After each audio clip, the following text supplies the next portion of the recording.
Welcome to the Money and Meaning Show with Jeff Bernier, a show dedicated to helping you gain the confidence and freedom to lead a life of personal significance and help you get your actions and resources in alignment with what matters most.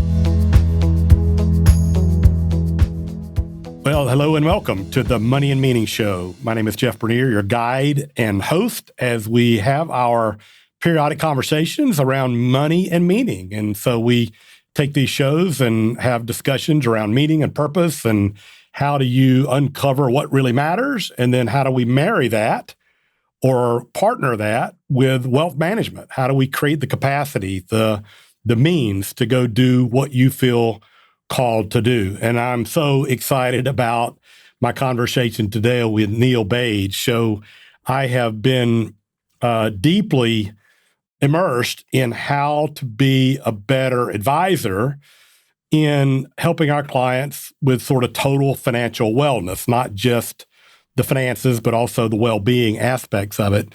And a few years ago, I got the pleasure of meeting Brian Portnoy, who was a co-founder with Neil at a group called Shaping Wealth, and got excited about what they were doing and became a disciple and a learner of some of their technologies and some of their training. So let me properly introduce Neil, and then I'm going to bring him on and pick his brain for a while on our behalf. So Neil is an expert in bridging complex behavioral science with practical tech-enabled applications to help people make really better financial decisions.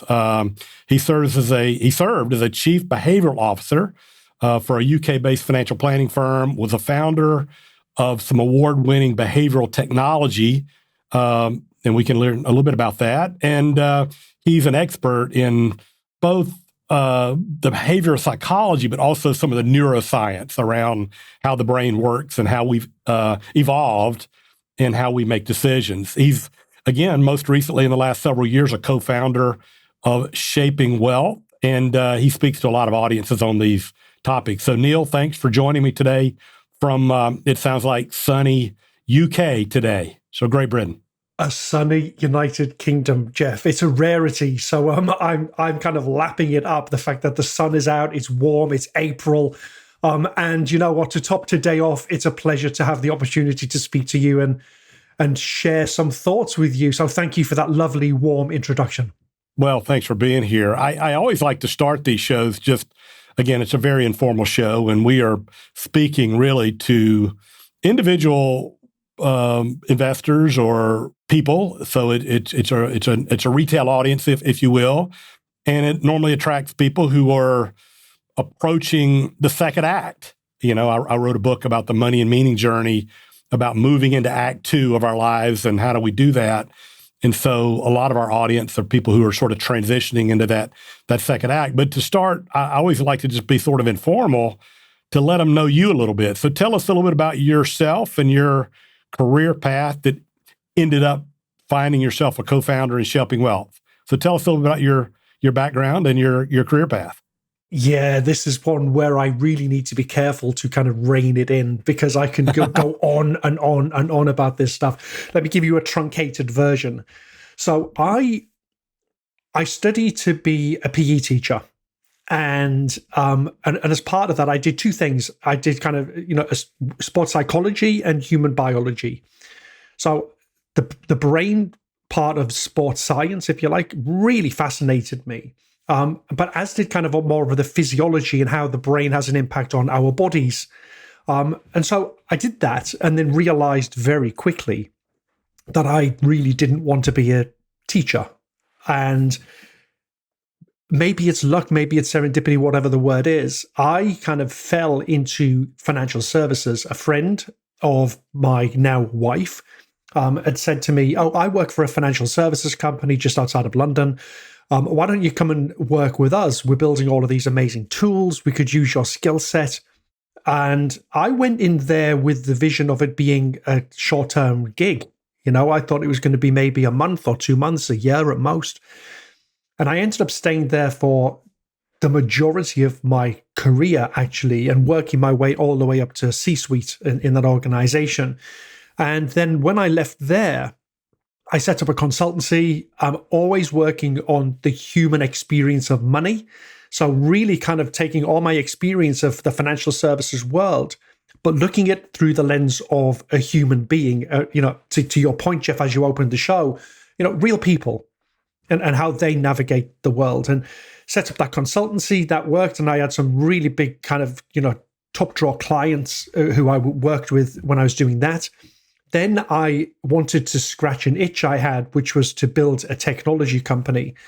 So I founded a behavioral insights technology company whereby people, in essence, played games and it revealed what was going on in their unconscious minds.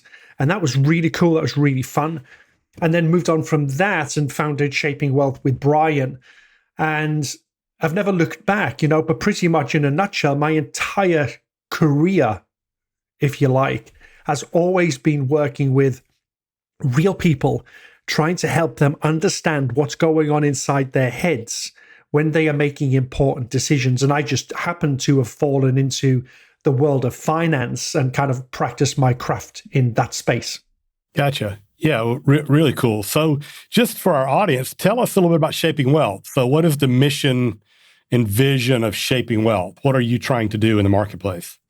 Well, in a nutshell, we are a learning and I guess we're a learning technology company. So we build content and we create courses for financial professionals around the world. We have clients on every continent, and we work with people like you, Jeff, who kind of show up and say, I'm already an amazing financial planner, financial advisor. I've got a good, successful business, but I also know that I can be a little bit better. I can continue to learn. I can continue to grow. And so we've kind of welcomed into the Shaping Wealth world hundreds of people like you, Jeff, and it's such a humbling thing to do. And what we do, those two things, we train advisors on all of the skills needed to be what we would classify as a guide. So we say that, advisors play two roles, mechanic and guide.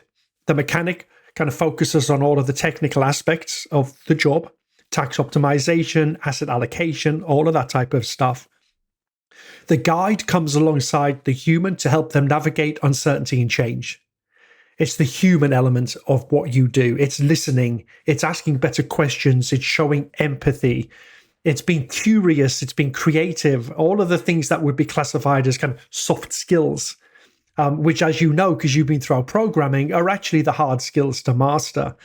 And so we build these training programs, and we have 3 of them. And we also have an online 24/7 content platform called Compass, whereby we produce and post content on there on a weekly basis for people, advisors, to come in and to, at their own pace, whether it be bite-sized or a little bit more immersive, can engage in content that can just kind of advance their knowledge, advance their skill sets a little bit at a time to kind of make them much more of a better guide, if you like, Gotcha. as well as an amazing mechanic.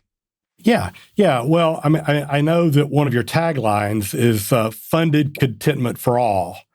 And so you do that through advisors. I mean, so you are training the trainer, or you're coaching the coach, I guess. Yeah, that's right. It's kind of your model. Yeah, that's right. Yeah, that's right. Yeah. So I had Brian on a couple years ago, I guess, not long after you guys launched. And we talked a little about funded contentment, but would you define that for me? Kind of give me, when Shaping Wealth says funded contentment for all, what does that say to people? What does funded contentment mean, do you think?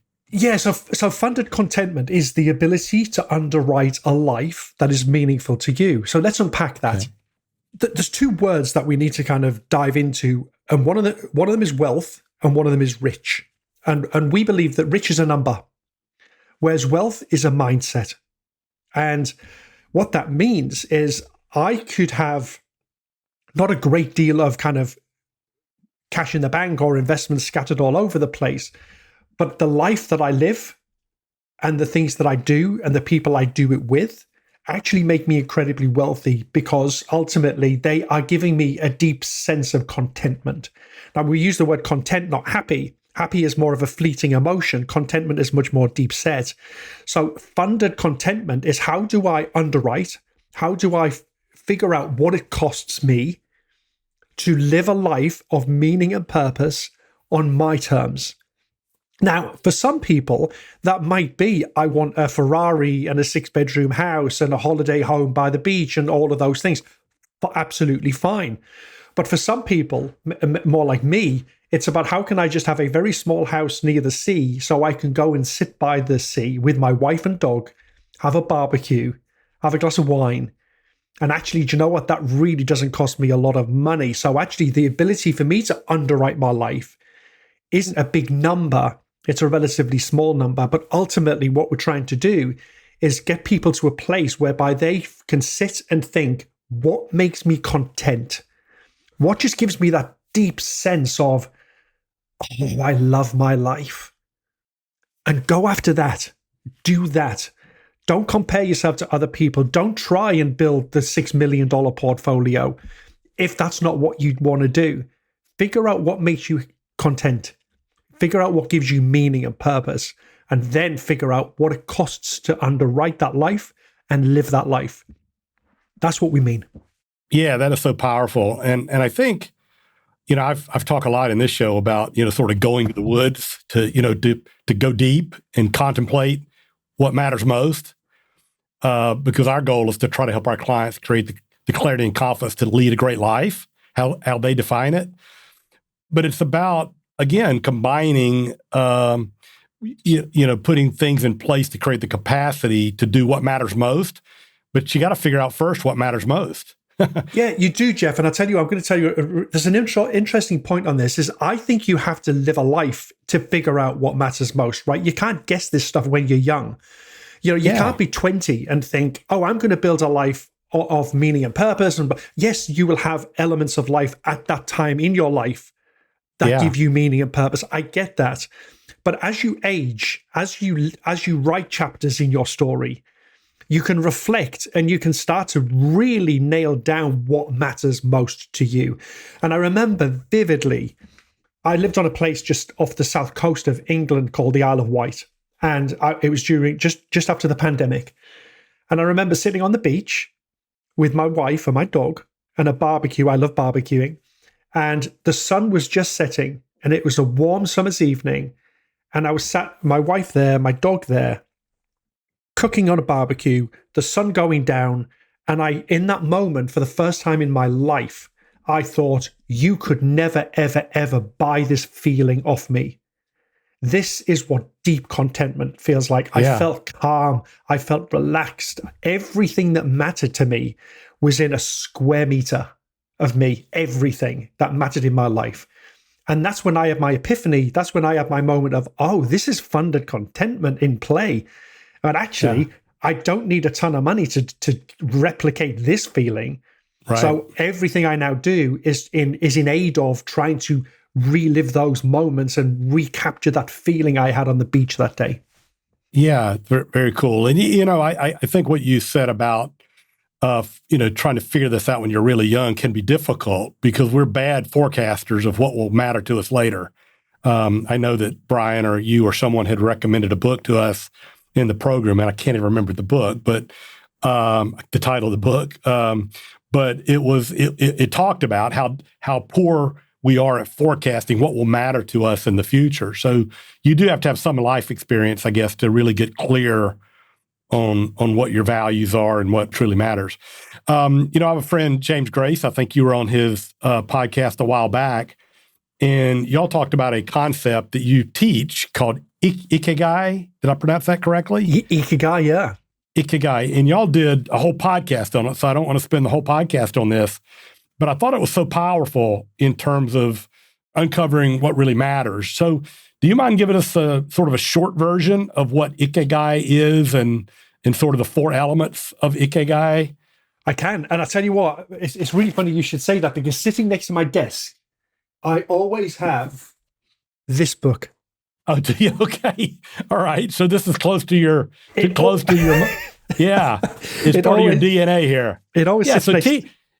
So teach us a little bit about what this term means and how it relates to our pursuit of funded contentment, I guess. I guess that will sort of roll into the 4 elements. Yeah, I mean, it's kind of, so the Ikigai is a Japanese concept, and it's the concept of finding purpose. It's basically what do you when you get up in the morning and you get out of bed and you feel like you want to tackle the day full on, I want to get out there and I want to do something because I've got purpose and I've got meaning. That's your Ikigai, as the Japanese would describe it. It's your reason for being.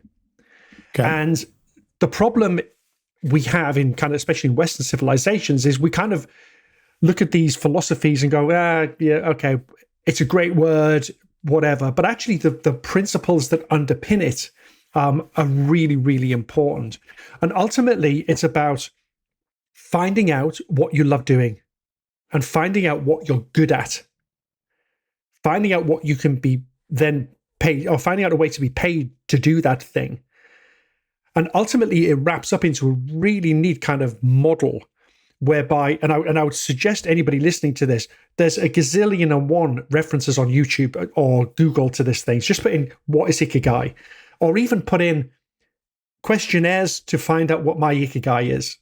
And there will be dozens upon dozens of responses that you can engage with immediately for free. But ultimately, it's about you looking inwards first and going, what do I enjoy? Actually, what do I really like doing? But also, what am I good at? So I'll give you an example. For me, I know, and this is really awkward for a Brit to be promotional, but I'm going to have to be.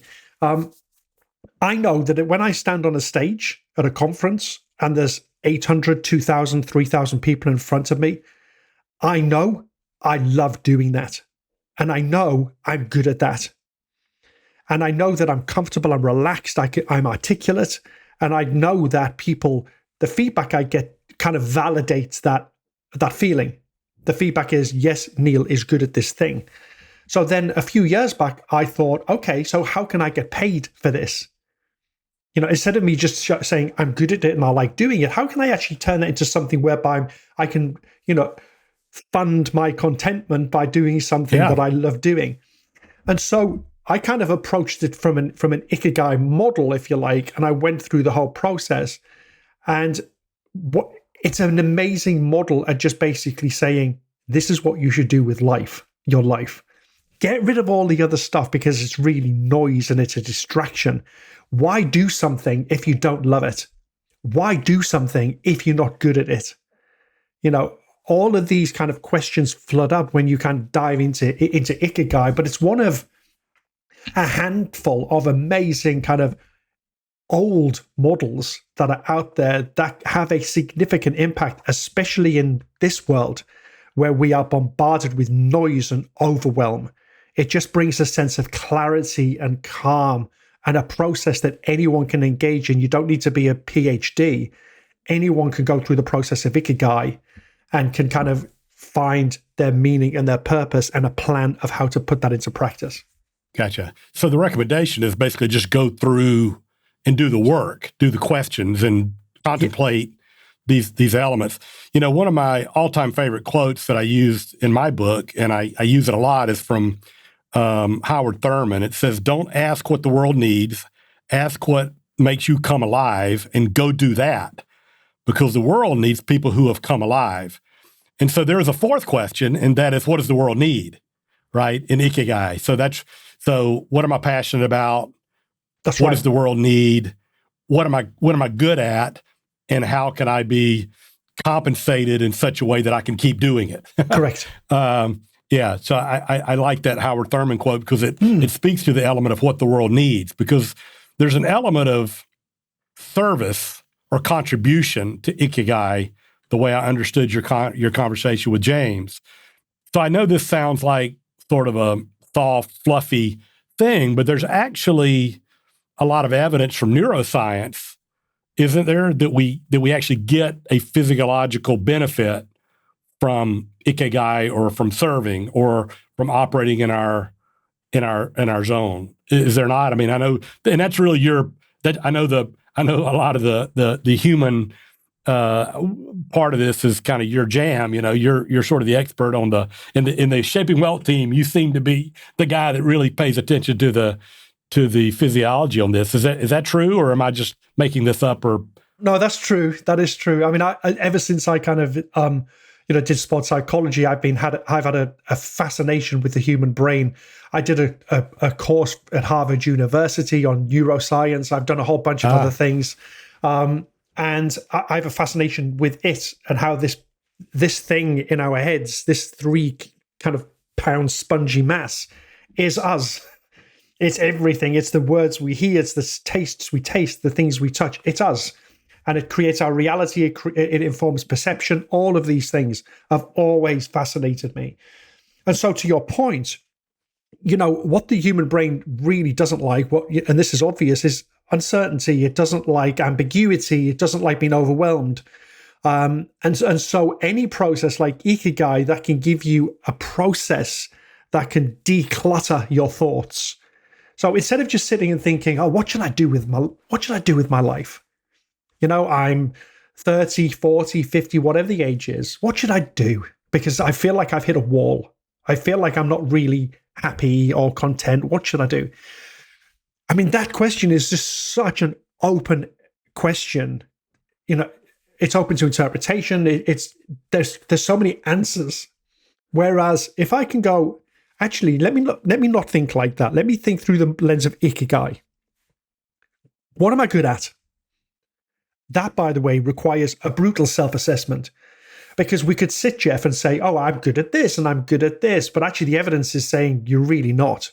To my point, right. When I was speaking, right. Or when I speak, I believe I'm good at it. But actually I have thousands of data points over the years that tell me that that's a true feeling, where thousands of people have said, no, you are good at this thing. That's what so I can say I'm good at something, but you also need an element of validation. And it's not just you and your ego speaking.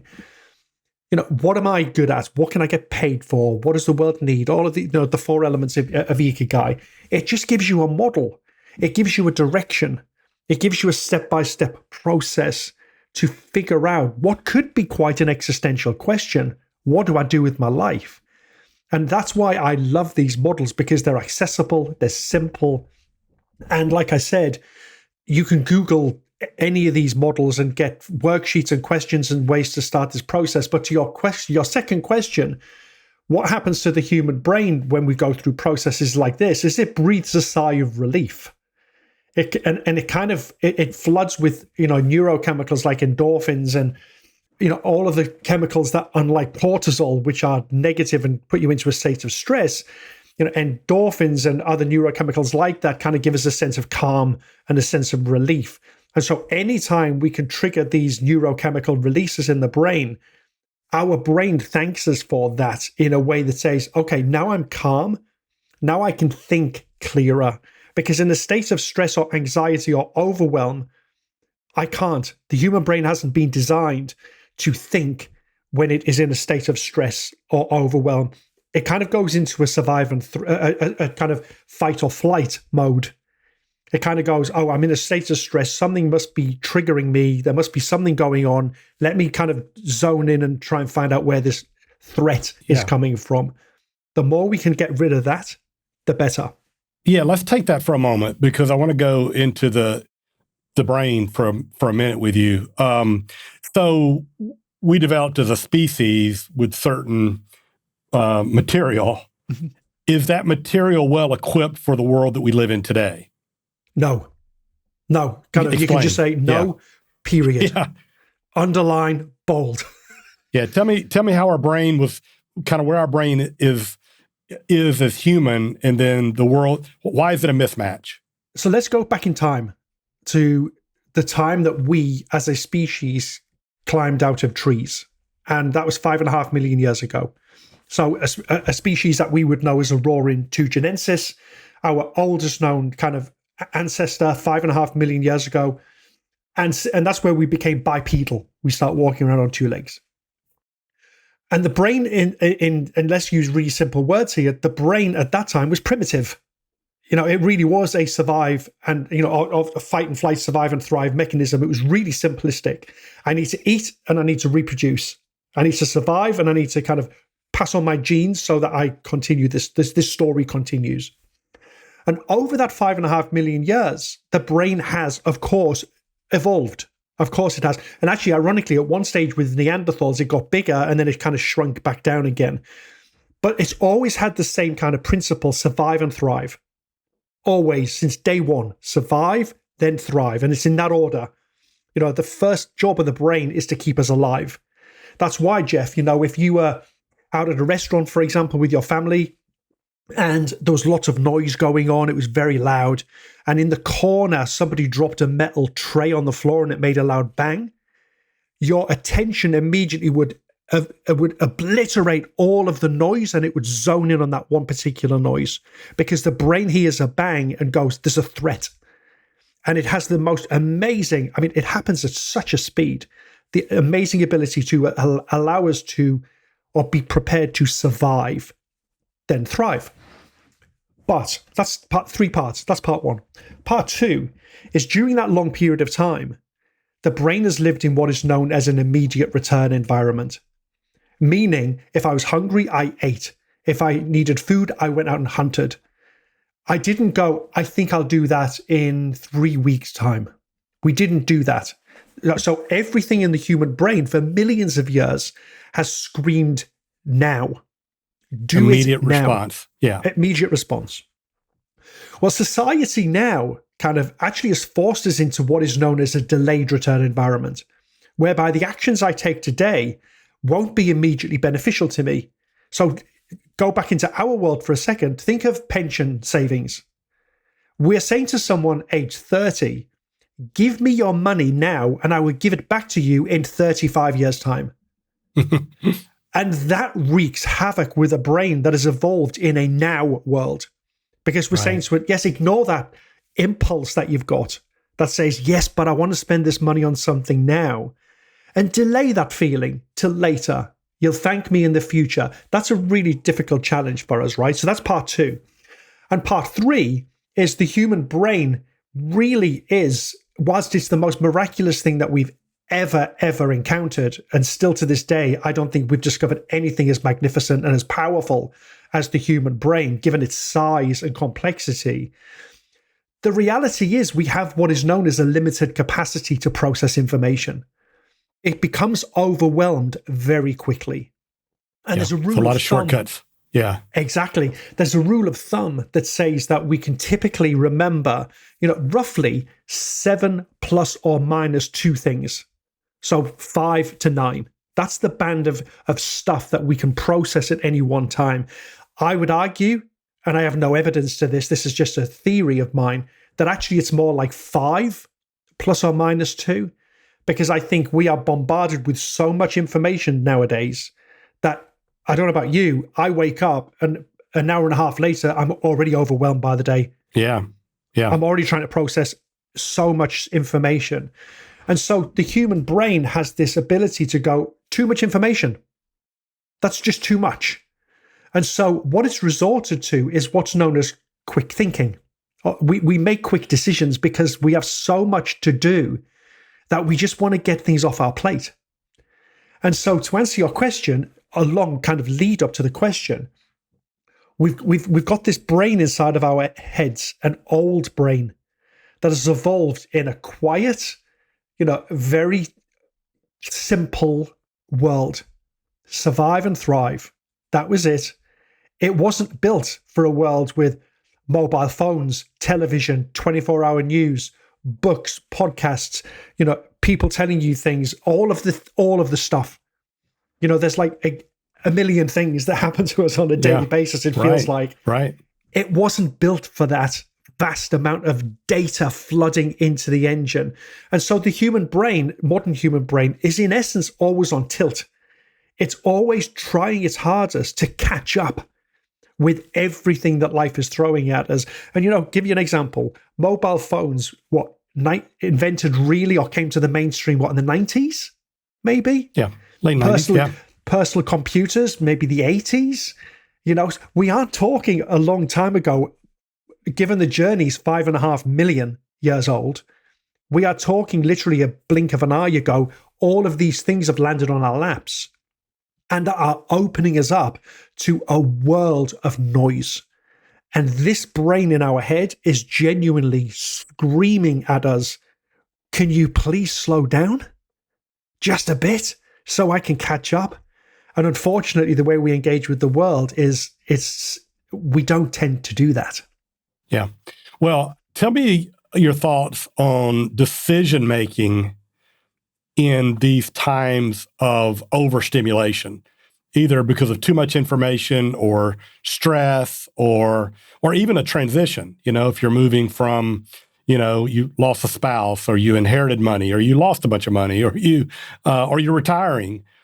So are we well equipped to deal with all of this, or are these mental models can help us sort of sift through it and make it simpler where the brain can actually, as you say, catch up? I mean, we are well equipped to make decisions. We have parts of the human brain whose kind of job it is to make decision, is to weigh up, and I'm simplifying here, to weigh up the pros and the cons, and to kind of go, yes, this is the path that I should take with this particular choice. We have the wiring for that. The problem we have is the volume of stimuli going into the decision-making engine is so much that, and I'll use a word from social psychology here, it's really difficult to kind of find the signal in amongst the noise. I see. It's like there is one... We need a filter. Exactly right. It's like there is 1 million data bits on my wall in front of me, and I need to find the one bit that is the thing I need to find to make a good decision.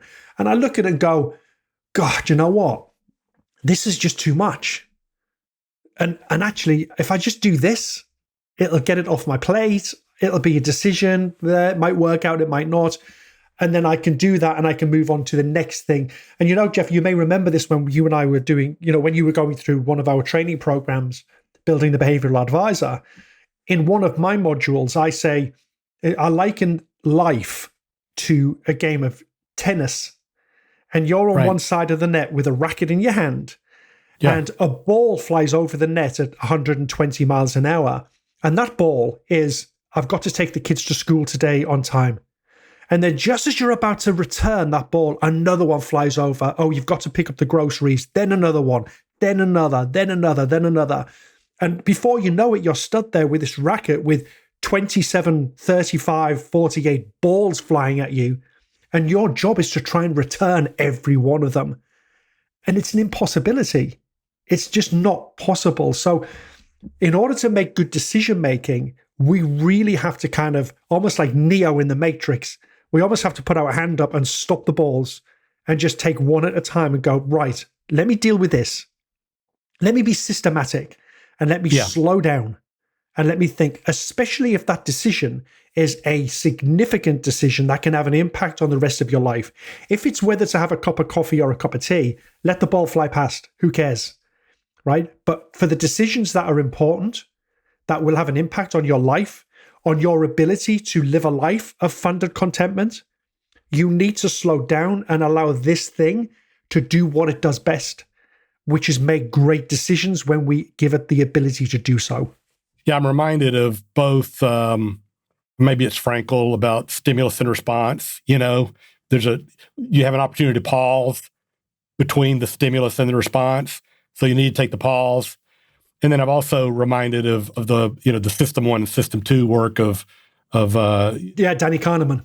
Kahneman, and you taught on that as well. Yeah. And put sort of a spin on it that I thought was really helpful, by the way, in terms of kind of it's not linear. It's kind of it's kind of a circular process. But the key is you've got to take the pause to let your brain do the analytical work that needs to be done to make a good decision with all the overwhelm.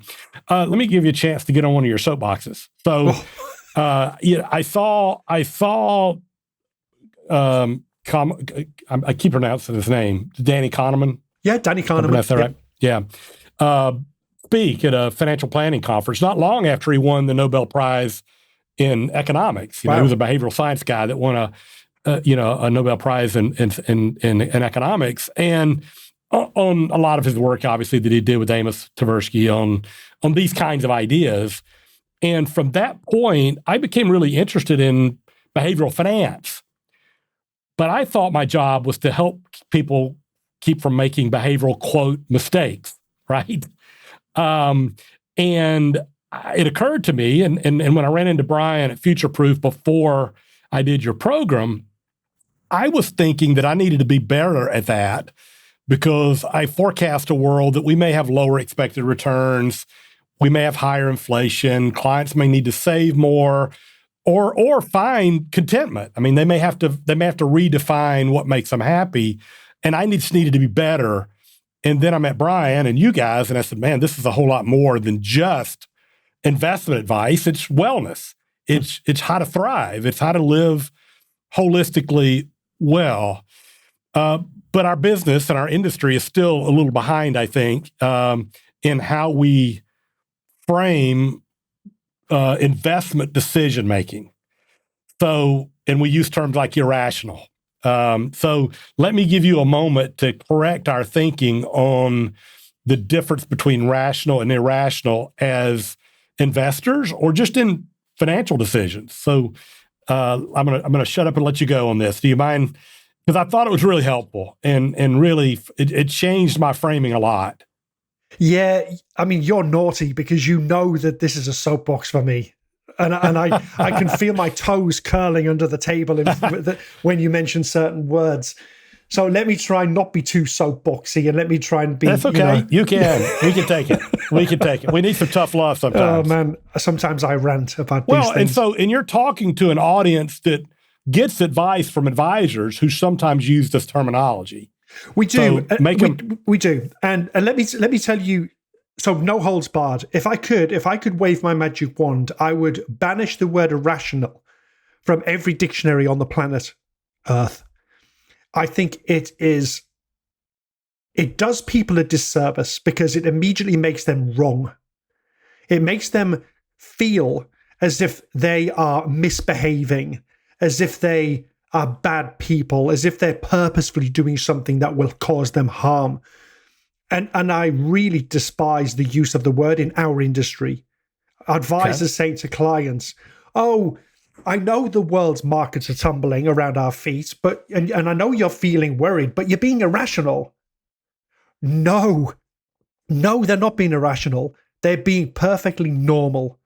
Given the data going into their engine, they are normal, and it's a normal reaction. And it goes hand in glove with this kind of old mantra of this industry about taking emotion out of investing. No. There's a great quote by a neuroscientist called Antonio Damasio, and he said, we are not thinking creatures that feel. We are feeling creatures that think. And we feel first. We see something on the news, and it creates an emotional response in us, and we use that as the framework to make a decision, to engage with the world. And so for someone to tell me that But it's not a flaw. It's not a flaw. It's a perfect human. It's perfectly normal human behavior because I feel something and I kind of go, oh, this feels weird. This feels, why do I feel scared or anxious or worried by this thing that has gone into my brain? And when I then seek the comfort or the guidance of a professional who then turns around to me and tells me that those feelings are irrational. And I then go, oh, maybe I'm wrong. No, you're not wrong. You're right. And I want you to embrace those feelings. I want you to go with those feelings because every emotion is a piece of valid information. And we need to be able to use that information to engage with the world. So for me, irrationality, that word irrational, no, we are normal. We are trying the best we can to live a great life with the hand that has been dealt us. Do we make mistakes? Yes, we do. Are we biased? Yes, we are. Does that make us irrational? No, it makes us a perfectly functioning, normal human being. And the sooner we engage with humans and not see them as some kind of actor who is making bad or good decisions, the better the conversations will be and the better the outcomes will be for everyone involved. Excellent. Yeah. Well, thank you for that. I know you're passionate about the concept, and I think it's important. I think it really is important, especially now. I mean, as you mentioned, markets are, especially volatile, and I mean, they're always uncertain, but they seem a little crazier recently than they've been for a variety of reasons that we all know about. And so as we are talking to people, I think it's good just to have some empathy, It is. around, we all have, and we're acting normally, not irrationally. I mean, it's very important. Y'all have a quote that y'all use from Richard Thaler that I hadn't seen before. I think either Brian used it or you used it, and it said, "People aren't dumb. The world is hard." And I guess that's your sentiment. It is. In kind of a particular way. So in one of your courses, you talked a little bit about brain scans. So we beat up my industry for a moment about how we deal with irrationality. Let's try to give us some love for a moment. So you shared some research around the benefits of advice, and I guess that we have to assume it's good, caring advice. But what does the research say about the benefits of financial advice for people that are going through these complex decision-making processes? Yeah, and you know what, Jeff? I will share with you the image that I'm about to talk about, and you can maybe share it in your show notes. We'd love to. Because I think it's a great, my words will portray a story, but actually when you see the image, it's a little bit of an OMG moment when you see it. It's stunning. So let me give you a summary. It's from a piece of research called Mind on Money. And what researchers did is they strapped people up to an fMRI machine, basically brain scanning them as they were doing stuff. And they split the group into two groups. And group one were basically making money decisions on their own. Presented with information, sitting on your own, working through them to a conclusion. The second group had a financial professional helping them navigate that landscape. So they weren't alone. They could turn to a financial professional. And then they put all of the brain scans together, and the reveal was quite staggering. So 2 brain scans on this image that you'll get to see. On the left-hand side is the brain scan of an image, the image of people making decisions on their own. And the scale that they use is, if it's blue, the brain is working not that hard. If it's red, it's working exceptionally hard. And the color scheme goes from that pale blue through to that dark red. And the brain scan of the people who are doing things on their own is pretty much all red. Their visual cortex is highly stimulated. They're even their auditory cortex, how the sounds they're hearing is heightened. The prefrontal cortex, the part of the brain that they're using for reasoning and to make decisions, is red. There isn't a single part of their human brain in that moment that isn't working on overdrive. When you compare that to the brain of someone who is working with a financial professional, the only area that is red is the auditory cortex as they are processing words coming into the brain. Every other part of the brain is either a blue or a very light yellow. In other words, the brain is really working efficiently and smart, and it's not overloaded at all. And I say this to advisors I work with around the world because, that's all. We only work with financial professionals. And I say this time and time again, this image shows your value in one fell swoop. This is what you do day in, day out. You have a significant, demonstrable impact on the brain function of the people who you work with, which, going back to the very beginning of this conversation, my kind of training in sports psychology and human biology, I know this, that if a brain is working efficiently, it has a beneficial knock-on to the rest of your body. The whole machine is is in good order. A brain that's not working like that, that's overwhelmed, will send stress hormones into the body, will start to get tight muscles, will feel a bit, all of the things that physiologically you feel with stress and anxiety are all triggered by the brain.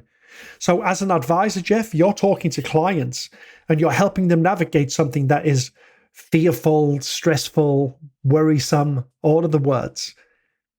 And you're putting them into a state of cognitive calm. Their brain is going, oh, thank you. Thank you. I don't need to really overly think. I don't need to work hard in order to reach an optimal decision. That for me is one of the most powerful images I've ever seen when it comes to the value of financial advice. And I share this with any advisor who sees it and just says to them, keep this in your top drawer. And when times get tough, pull it out, look at it, and just know you are always making a difference to real people's lives. Yeah.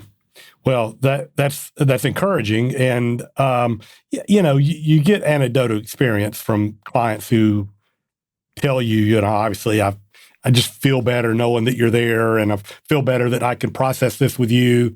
And, and they may have made the exact same decisions without me as with me, but they seem to be more, again, less, as you mentioned, less stressed and at least more confident in having a guide.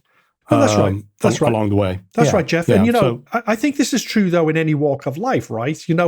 Right. Knowing that somebody is in your corner, that somebody's got your back. What's the old adage? A problem shared is a problem halved, or whatever the phrase is. Knowing that when I'm sitting at home and I'm watching the world's markets tumble around my feet, and I feel worried about what does this mean for me? Am I going to be okay? Which is a fundamental question all humans will be asking over the last couple of days. Am I going to be okay? Do you know what? I'm going to ask Jeff. And I ring you and you go, I've got your back. You're going to be okay. But if you want to talk about it, and just to know that you are there as an option for me to release what I'm holding in my chest, that anxiety, that worry, that I can share it with you and I can get it off my chest, and then I can go to bed and I can sleep. Knowing that I'm surrounded by people like you, man, you're a godsend. And, yes, the brain scan shows that, but the anecdotal evidence you get from clients saying, you really make a difference. I just hope that advisors listening to this kind of really grab that and hold it dear to their hearts, because I believe you guys are in such a noble profession. You help other human beings plan for a life of meaning and purpose. You guide them to that state of funded contentment. And I don't think there is many jobs on this planet that get a front row seat in helping another person flourish and thrive. It's such a brilliant opportunity for everybody. Well, you're singing for my hymnal, so I appreciate that. But it occurs to me too that we talked about getting introspective about what matters and going through these processes to uncover what matters and then put the plans in place, and and it is both the right brain and the left brain exercise, right? So the guide and the mechanic, if you will. I mean, it is both. You've got to be excellent at both. And it just occurs to me that as the world and technology has made it easier, it's kind of a paradox. It's so much easier today for most people to capture what the markets deliver in a low-cost, tax-efficient way. You can capture market premiums for virtually free today, which is pretty exciting.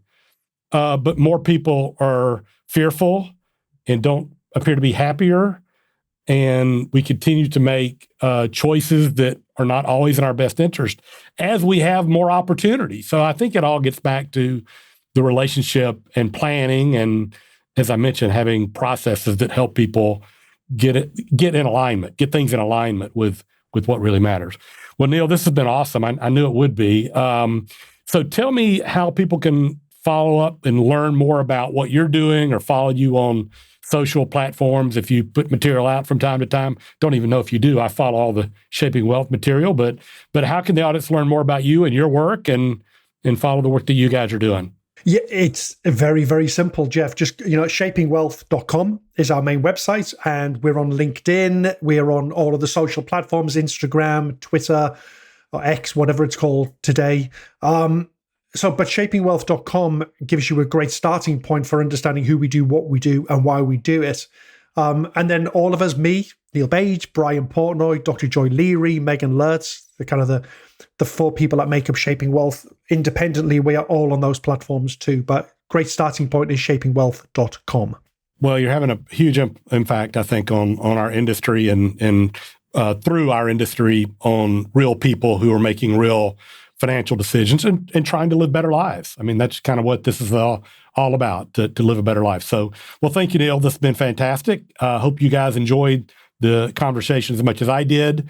If you'd like to learn more about or check out past shows, you can find the Money and Meaning Show on all the major streaming platforms that you use. You can also check out my book, The Money and Meaning Journey, at all the major online retailers as well. And give me some feedback if you want to give us a rating or tell me what you think. You can also reach me at moneyandmeaning@tandemgrowth.com. And of course, you can check out our corporate website as well at tandemgrowth.com. So thank you again for joining us today. As I paraphrase my Howard Thurman quote again, go find what makes your heart come alive and put the plans in place to pursue it. Thanks all. Thanks so much. Thank you for listening to the Money and Meaning Show with Jeff Bernier, a show dedicated to help you gain the confidence and freedom to lead a life of personal significance and help you get your actions and resources in alignment with what matters most. We would love to hear from you. If you have any questions or comments on the show, feel free to reach out to us at moneyandmeaning@tandemgrowth.com, or you can find us on the web at www.tandemgrowth.com. Jeff Bernier is the President and Chief Investment Officer at Tandem Growth Financial Advisors, LLC, an SEC-registered investment advisor. This show is a production of Tandem Growth Financial Advisors, LLC. All information discussed is general in nature, is provided for informational purposes only, and should not be construed as specific financial, legal, or tax advice. Listeners should consult an attorney or tax professional regarding their specific legal or tax situation. Listeners should not rely on the content of this podcast as the basis for any investment decisions. A professional advisor should be consulted and/or independent due diligence should be conducted before implementing anything discussed in this show. While information presented is believed to be factual and up-to-date, Tandem Growth Financial Advisors, LLC, does not guarantee its accuracy, and it should not be regarded as a complete analysis of the subjects discussed. Tandem Growth Financial Advisors, LLC, does not make any representations or warranties as to the accuracy, timeliness, suitability, completeness, or relevance of any information prepared by any unaffiliated third party, such as guests on the podcast, and takes no responsibility for the same.